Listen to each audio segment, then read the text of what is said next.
Okay, all right. Good morning, everybody. It's a nice and sunny Wednesday morning. Right now, it's about 9. I've been up for a while, but I wanted to, I'm off on this. I have time, and I feel like I wanted to make a video, but I didn't want to do another long one.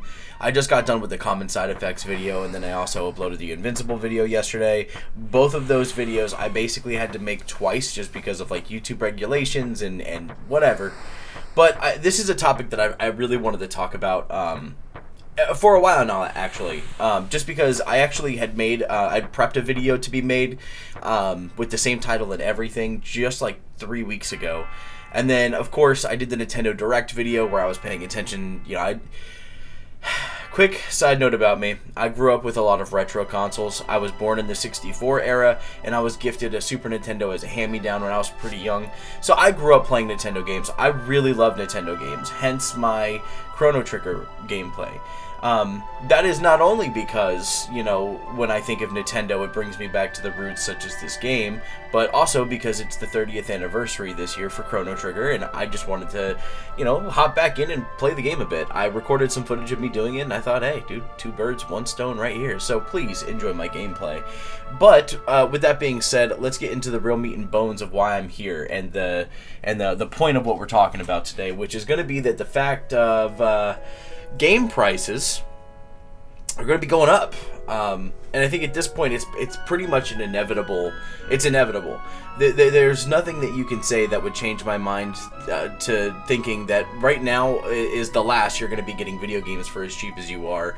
I think the industry as a whole is going to have a big uptick, and you better go grab some stuff from GameStop and them used bins, because even those cheap games are going to be going up in price, mainly because of a whole bunch of different factors, and you've got multiple companies who are all whispering and talking about it. But long story short, there's a lot of reasons. So today I just wanted to break into it. I wanted to get some gameplay footage out there. I wanted to get the conversation and the topic started, which it already has been. So maybe I'm just tossing my ring in the hat, if you will.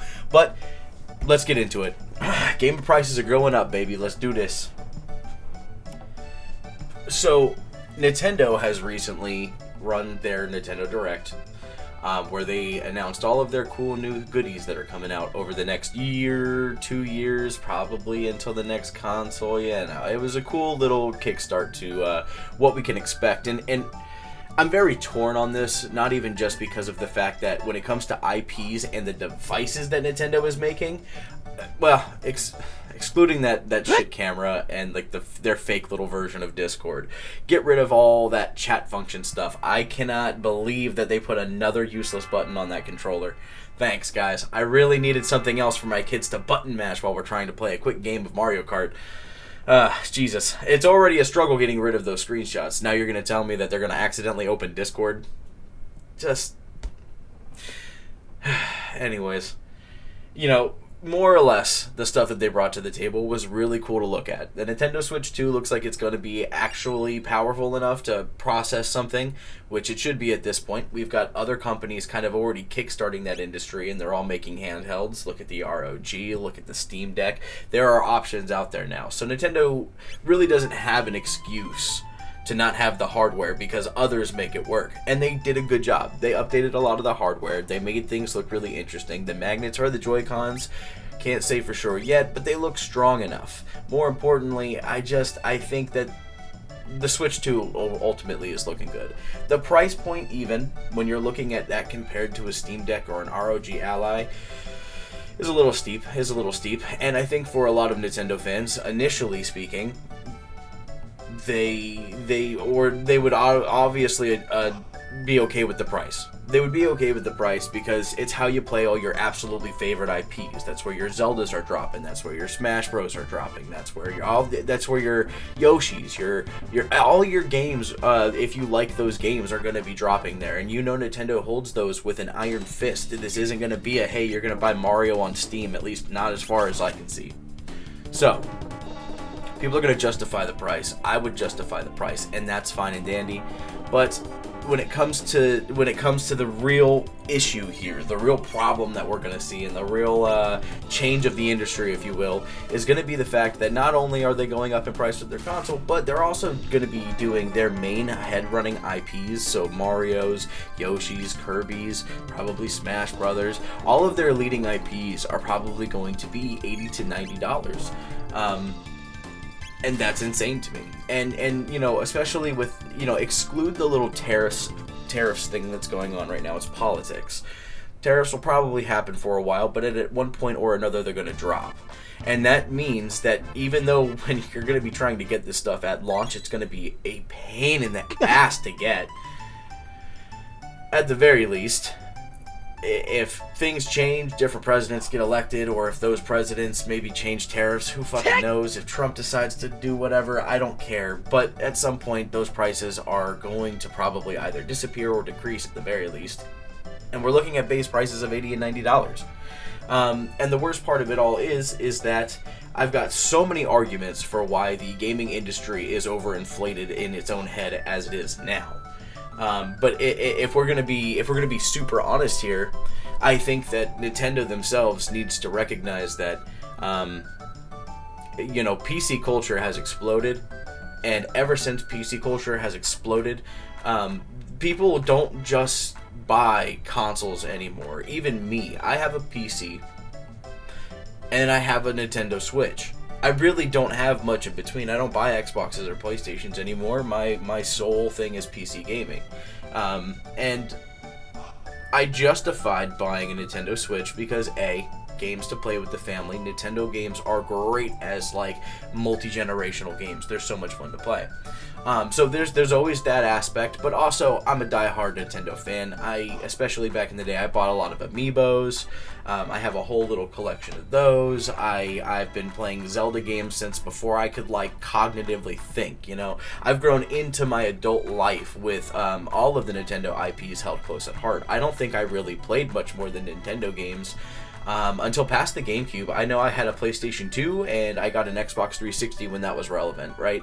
So throughout the console years, I didn't hesitate to kind of move around and whatnot, but you know, Nintendo was the very kickstart of all of my gaming, all of it. And I'm happy.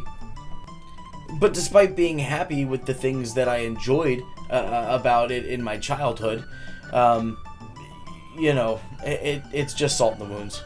It kind of came out, it's salt in the wounds. It's salt in the wounds. They did all that on purpose. They bogard their consoles, or they bogard their IPs and their games on their consoles, because if I'm busy playing PC games, then I'm going to probably justify a console at some point. And last time it was the Switch. Why wouldn't it be the Switch, like, again, you know? So, yeah. So just don't get it wrong. I do love Nintendo stuff. But I have a couple of really big reasons as to why I think that game prices in general just shouldn't be going up. Why this is really unnecessary, right?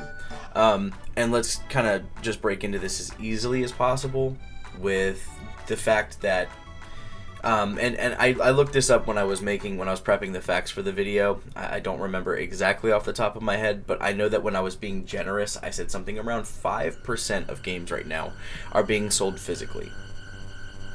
Kind of like let that sink in. Of course, that is excluding third parties, such as GameStop, that are reselling games. And I'm sure that there is something to be said about those numbers and what companies may be losing out on because of secondhand products. Maybe, I guess. But ultimately, my issue with everything is that if it's only 5%, then that means over the past 10 to 15 years, game companies have watched one of their biggest expenses completely drop off in terms of what they are making. I mean, think about it. The amount of money that it takes to produce box art covers, print those pages out, have them cut, put into a molded plastic case. All of the manufacturing that went behind the process of gaming has completely changed. The landscape for that is way different now, and I just think that it's kind of ridiculous that with that big chunk being taken out of what companies need to do in order to like mass produce these games, we're also going to look at just the fact that when it comes to not physically owning your product. I rely on your licenses and your everything that you need to own that game is what I rely on in order to play that game, no matter how much I paid you. And briefly touching on like microtransactions, if we're gonna say that the gaming industry has made a huge profit margin back by not physically producing games, then on top of that they're gonna be charging more for games. And then there's always going to be microtransactions. I know that there's been big steps to try to kind of cure that issue, that fungus, if you will. But that's still an issue. That's still part of the problem. Is the fact that with all of that extra money being made, anyone who wants to say, yeah, but inflation exists, we should be paying these people more because of the art that they make, and the fact that you're not going to get this everywhere. First off, you are. You are going to find that everywhere. There's so many companies that make just absolutely stunning and gorgeous games. I feel like a lot of them have kind of taken a little bit of a turn within the past decade or so. There's a lot of games that I feel like used to have such like essence to them that no longer have that essence. But putting that on someone else's plate for a second, there's just no need for me. I don't understand. You can't make that make sense to me. There's already so much extra money that's been absolutely stuffed into the gaming industry the past decade or two, that you can't even ignore it anymore. I mean, look at the difference between Hollywood and the gaming industry, and how the gaming industry is all but pretty much taken over all of what Hollywood was. Those movies don't really hit the way that they used to, if you will. And there's a lot of just shilling and crazy shit, that just awful shit that happens in movies now. So, with that said, there's already so much money being funneled into these game industries. Do they really need to be charging more money for those games? I mean, again, I just don't see the need.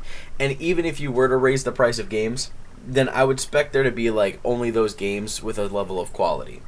And this is where I will cut Nintendo some slack. They do know the market that they're hitting, and they've always understood marketing better than I think a lot of people.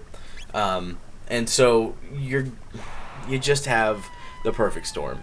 They're amazing IPs, but if Nintendo does that with all of their front-running IPs, then there's so many companies out there who are going to be producing games under the assumption that they're good enough to get that $90.